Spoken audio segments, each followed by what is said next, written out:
Bonjour chers élèves, dans cette vidéo on va essayer de voir le mouvement de rotation autour d'un axe fixe.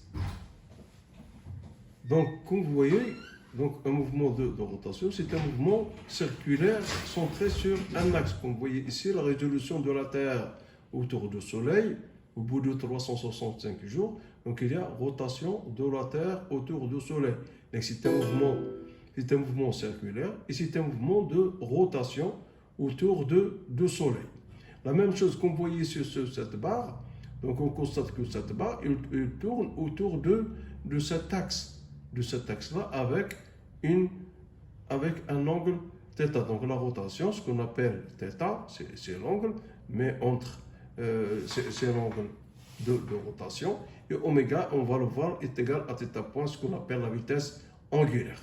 Donc on dit qu'un corps solide et indéformable est un mouvement de rotation autour d'un axe fixe delta si tous les points de ce corps sont en mouvement circulaire autour d'un axe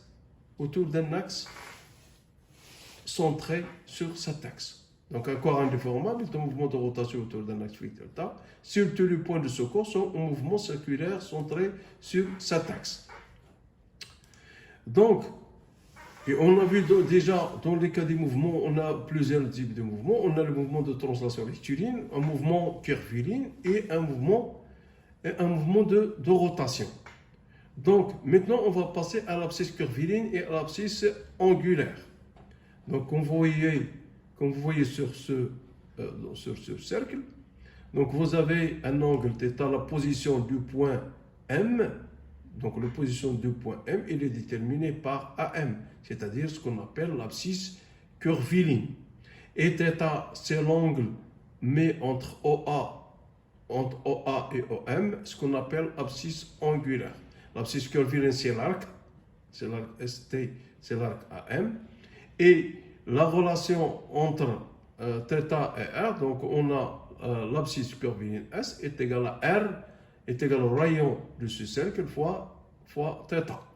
Donc on exprime la position d'un point du corps solide indéformable en rotation autour d'un axe fixe delta à un instant t par son abscisse curviligne ST exprimée en mètres et son abscisse angulaire θt radium en radium, tel que, donc on a ST est égal à M, θ est égal à OA, OM c'est l'abscisse angulaire, et l'abscisse curviligne est égal à l'arc, ST est égal à AM.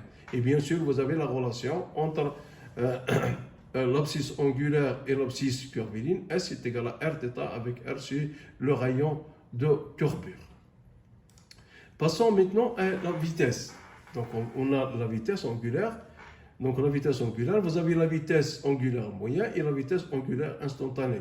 La vitesse angulaire moyenne est égale à θ2 moins θ1 sur T2 moins T1, comme vous voyez sur le schéma.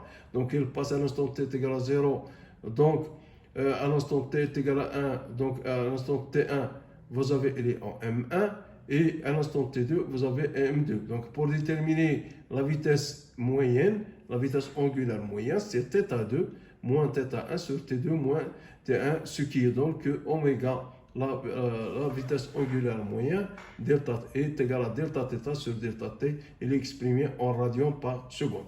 Passons maintenant à la vitesse angulaire instantanée. La vitesse angulaire instantanée, comme on a vu avant de savoir la dérivée, oméga i est égal à θi plus 1 moins θi moins 1, oméga i est égal à θi plus 1 moins θi moins 1 sur ti plus 1 moins ti moins 1. Donc oméga i est égal à θi plus 1 moins θi moins 1 sur 2 tau. Ou bien on peut dire que oméga i est égal à dθ, c'est la dérivée de dθ sur dt. Mais avant de connaître la dérivée, on l'exprime de cette façon. Mais connaissons la dérivée que oméga i est égal à dθ sur dt est égal à θ point. Donc est égal à θ point.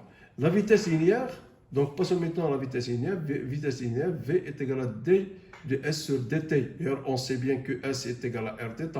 Donc sur dt, donc dr θ sur dt est égal à r.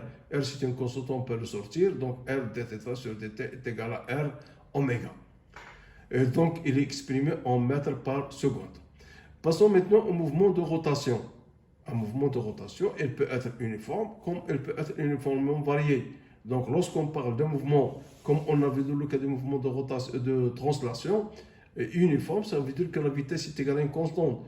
Et si la vitesse est égale à une constante, ça veut dire que l'accélération est nulle. Donc AG est égal à 0. De même, ici, dans le cas du mouvement de rotation uniforme, un mouvement de corps solide indéfiniment en rotation uniforme, si sa vitesse angulaire est constante au cours du temps, ça veut dire que oméga est égal à constante, l'accélération angulaire, elle est nulle, donc l'accélération angulaire, elle est nulle, θ seconde, elle est nulle, et que la vitesse angulaire, elle est égale à constante. Donc c'est un mouvement de rotation uniforme, oméga est égal à constante, l'accélération angulaire est nulle, θ seconde est égal à 0. Donc l'accélération est égale à 0. Donc, pour le cas du mouvement rectiligne uniformément varié, on a θ seconde est égal à une constante. Sa trajectoire est circulaire. Donc, θ seconde, on peut l'exprimer en fonction de θ, l'abscisse angulaire, d carré θ sur dt carré est égal à une constante. Donc, en faisant une première intégration, quand θ seconde est égal à dθ point sur dt, ça veut dire que la vitesse angulaire, θ point est égal à θ seconde t multiplié par t plus θ0 avec θ0, c'est l'abscisse angulaire à l'origine. Donc, une deuxième intégration de cette vitesse angulaire, ça permet de donner l'abscisse angulaire, θt est égal à 1 demi θ point au carré, θ2 au carré, plus θ point t plus θ0. Donc, θ0 et θ' point sont déterminés par les conditions initiale, c'est-à-dire un instant t égale à 0. Donc un instant t est égal à 0